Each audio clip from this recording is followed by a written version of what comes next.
guys, it's Brooke. Welcome back to my channel, or welcome if you are new. Today I have my ears, I have my Disney shirt, and I am ready to give you my top 10 tips and tricks and hacks to have the best Disneyland trip possible. Let's get started. Since it is the holidays, I have my holiday Disney ears on, and they are by far my favorite pair. They light up. I actually ran out of batteries, so I wore them out, but they do light up, and that is awesome. Maybe they'll start going while I'm doing the video. If you are planning a trip to Disneyland, you need to download the Disney app. It keeps your ticket, your reservations, your MaxPass, I'll get to that in a second, all in one place, and it's really super convenient. It is also your map. You can search interactively so that you can search for rides or restaurants or shops or restrooms. If you're with young children, it's super handy to have because when they go, I have to go potty, all you have to do is pull out your phone, search for restrooms that are in your location, and there you are. You do not want to be one of those people that are looking at a paper map. Those things are horrible. They are useful if you forget your phone at home or you know what you're doing and you just want it for sentimental sake, but if you're using it for actually looking and navigating around the park, you're going to want the app.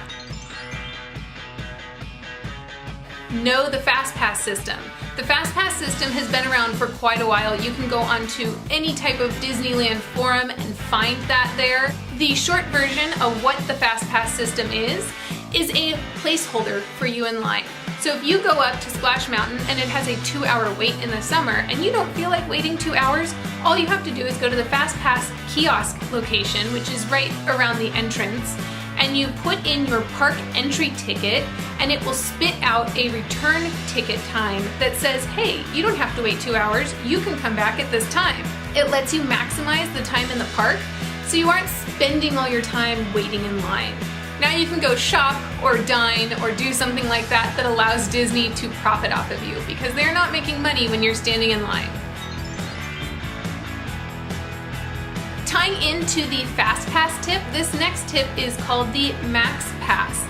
This is a new system as of 2017. If you're watching this in the future, it's probably been around for a while. But this is a new paid FastPass type system. So the regular free FastPass, you have to actually physically walk to each ride you want to get a FastPass for. With the MaxPass, you can just reserve it on your phone through the app. Another reason to get the app. I have conflicting feelings about this. I like that the FastPass was free, that no matter how much money you had, you could come to Disneyland and have no class system really. As long as you could pay for a ticket, you could access all of the rides equally. Now that they are doing this MaxPass system, I also think that it's going down a road where it's pay to play kind of a thing, and I don't think that's appropriate. We are already spending hundreds of dollars just to get into the park, not to mention the souvenirs that people buy, the food they buy, all of those things. So I'm conflicted about it, but I would still recommend it. My next tip is to know what is most important to you. If you are going and this is your first trip in a long time or your first trip ever, you are going to want to maximize what is important. Is it rides? Is it a particular ride? Is it going to the restaurants? Is it seeing the parades? You need to know what your most important things are, and then you need to maximize your time at the park by doing those things. It is very easy in Disneyland to get swept up in all of the commotion, and all of a sudden you start off at 8 a.m. and you blink and it's noon. 4 hours has passed and you have no idea where it went. If you don't plan accordingly, if you don't think, okay, I want to do Indiana Jones and the kids want to see this character and get their signature, if you don't plan, it might not happen, and that would be really sad because you're spending a lot of money to have this experience. So just plan out your day. This is also where the app comes in handy. The app map will show you where the characters are, where the rides are, what the wait times are for these things, and you can actually maximize your time using the app. So definitely download it, it's free. Signing up for a Disney account to link to it is free, so just do it. I'll have the link in the description box below so you can access it pretty easily and find it without any hassle. Know your vacation style. If you are the type of person who gets overwhelmed by crowds, you get frustrated with waiting in line, and you don't like spending a ton of money, besides the fact that Disneyland might not be the trip for you, If you're still going, you're going to want to build in breaks. You're going to want to go back to your hotel room. You're going to want to go to dinner. You're going to want to do things that take you out of the environment that stresses you out. Otherwise, if you're trying to maximize your dollar that you spent at Disneyland by spending 16 hours a day there, you're going to be disappointed. You're going to be grouchy, you're going to be stressed, and that means the people you're traveling with are also probably going to be grouchy and stressed. So just don't do it. Enjoy your time. If you can only take 8 hours of the park, that's great. If you can only take 6 hours of the park, that's fine too. I've seen so many parents at Disneyland completely spent. They are downtrodden. They are obviously not enjoying themselves, and you can just almost see the disappointment that they spent this much money and the vacation is not going as they planned. And that is so disheartening for me. I feel for them because it is really overwhelming, especially if this is your first trip or your first trip with children. It's really, really hard to navigate. So just build in some break time, build in some time that your kids can have downtime, they can eat a meal, they can get away from all the stimulation because Disneyland is really noisy. It is really overstimulating. There are constant bombardments visually and auditorily, and you need to have that quiet time in order for them to be able to enjoy themselves throughout the entire day. Do what works for you. Don't feel the need to spend every waking hour in the parks when it's open. It's okay to do other things. Manage your expectations. Disneyland is built up in the minds of just about everybody, especially every kid. And we have this idea that if we spend this much money on a vacation, it has to be magical, it has to be amazing, it has to be everything we've dreamed it to be. And Disneyland is all those things. Disneyland is amazing. Obviously, I think so. But it has its drawbacks, it has its flaws, it's not a perfect system. And you need to manage those expectations. If you are going in a very busy time of year, say December 31st, I would recommend having expectations that are much lower than normal. You are not going to ride as many rides. The crowds are going to be insane. Understand the best time to go. If you want to go when there are the maximum festivities and the maximum rides open, know that everybody else will be going at that time. That's okay. It's still the happiest place on earth. You're still going to have this amazing vacation, but you need to manage your expectations. Like the last tip. I have been on New Year's Eve. It's my birthday.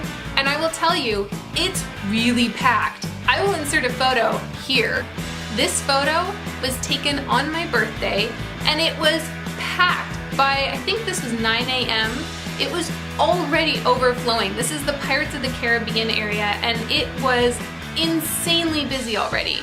That's the same trip where I was picked up by a crowd that was moving after the fireworks show and taken along for a ride because my feet did not touch the ground. It was so packed, we were shoulder to shoulder, that I was physically lifted off the ground and transported somewhere I didn't want to go. So if you're uncomfortable with that, if you are not okay with that level of crowds, go at a different time. There is a crowd counter calendar, I believe it's by Disney Touring Plans. I can link it down in the description box below. That is a really good tool to use. They use historical numbers as well as current trends to let you know what to expect around the time that you're going. And just a forewarning, Disneyland has been getting busier and busier every single year. It's just a fact. So you need to just have that mindset of I'm going to be around a lot of people, and that's okay. I'm still going to have an awesome time. Disneyland hosts official and unofficial events throughout the year. Some of them are things like Mickey's Halloween Party, and that affects the regular park hours, and you should be aware of that if you're going at that time. There are other unofficial events such as Bat Days, which I believe happens in August, and guests just show up randomly in gothic clothing. It's awesome to see for me, but if you are uncomfortable with that, it's important to know those types of schedules in advance so that you can plan accordingly and make sure that your trip is everything it should be. Accepting the costs. Disneyland is expensive. That's a fact. You can do Disneyland on a budget, but you cannot do Disneyland for cheap. And the reason I say that is because if you have to spend at least $100 to get into one park for one day, that to me is not a cheap activity. You can manage your budget, you can plan ahead, you can say, hey, I'm not going to buy my water at the park or my food at the park, I'm going to bring it with me. That's perfectly okay, and you can manage your costs that way. But don't go there and expect to find cheap souvenirs or cheap food or cheap anything. Disneyland will mark up their prices, and that's just part of what you accept when you enter the gates. It still can be a wonderful experience, but you just need to acknowledge that and accept it. I have seen so many park guests sitting in the Disney stores and complaining about the prices, how they saw this on Amazon for half the cost. Well, yeah, you weren't at Disneyland. Disneyland will gouge you on souvenir prices. If you are trying to save a few bucks, buy your souvenirs prior to entering the park and give them to your kids when you're in the park. They won't know the difference. Wear sensible clothes. You have got to wear sensible clothes to Disneyland, and most importantly, you have to wear sensible shoes. It is in Southern California, which means you are most likely going to have sunny weather. Pack sunscreen, pack a hat, pack things that make you comfortable in the sun. Also look at the weather report. Occasionally it's been known to rain. Have your jacket prepared. Pack the appropriate shoes. I have seen so many women walking around in heels. I kid you not, they are heels or those really flat sandals that have no support. If you're younger, your feet can get away with that. If you're older, you will be feeling that by the end of the day. Don't bring new shoes that you haven't worn in. Bring clothes and shoes that you know work for you. This is not the time to try out new items. You will be pounding the pavement for 16 hours a day potentially. That is hard on your knees, it's hard on your body. You will have pain and soreness if you do not pack appropriately. So those are my top 10 tips, tricks, and hacks for having an excellent Disneyland vacation. If you have any questions for me, please ask them in the comments section down below. I love Disneyland and I would love to share all of my resources with you if you're planning an upcoming trip and have any questions. Otherwise, if you liked this movie, please hit the thumbs up button and the subscribe button down below if you'd like to see more of my videos. And until next time, I'll see you guys later. Bye. Oh my god, guys, it's so cold. You have no idea. It's 27 degrees out right now, and I am in my short sleeve Disney shirt. I love this shirt. It's worth it, but it's cold.